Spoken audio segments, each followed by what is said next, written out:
Today we proceed with chapter 2 of the Art of War, entitled Waging War.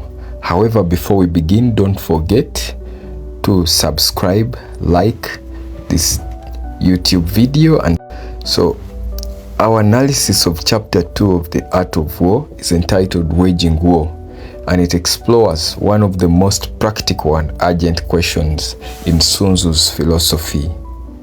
What does it truly cost to engage in war is the leading question today. Unlike the first chapter, which focuses on planning and strategic evaluation, this chapter turns to the material, economic and psychological burden of prolonged conflict. Sun Tzu's main argument is that war is expensive, very dangerous and disruptive, and therefore a wise leader must seek swift, decisive action rather than drawn-out campaigns that waste resources and weaken the state. At the heart of this chapter is the idea that time is a strategic resource. Every extra day spent in the field drains soldiers, empties the treasury, and exhausts the population.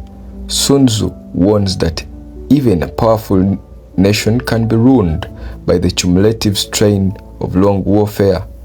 This insight remains remarkably modern. Contemporary governments face the same dilemma when wars drain budgets, cause economic stigma, or lead to political unrest. Sun Tzu insists that the commander's task is not only to win, but to win efficiently with minimal loss of life, minimal depletion of supplies, and minimal disruption to national stability. Another key element in this chapter is Sun Tzu's emphasis on logistics. He notes that an army requires enormous quantities of food, equipment, and transport, and these must be maintained. However, instead of burdening the homestead, Sun Tzu advises commanders to make use of the enemy's resources whenever possible. By doing so, the army reduces its own strain while increasing pressure on the opponent. This strategy highlights Sun Tzu's pragmatic view on war. Battles are not only decided at the field, but also in the warehouse, the granary, and the supply line. Chapter 2 also addresses the morale of troops and population. Prolonged warfare demoralizes soldiers. Furthermore, it also reveals a broader philosophy. War must serve a political purpose, and every decision in war must be guided by this purpose.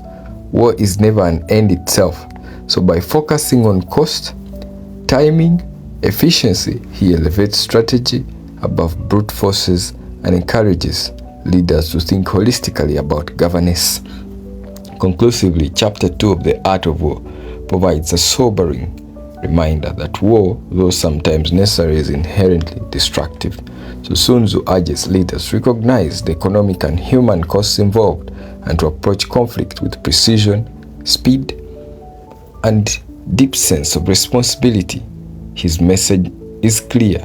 The best commander is not one who delights in long battles, but one who understands that a swift and well-planned campaign protects the state, preserves resources, and ensures lasting stability.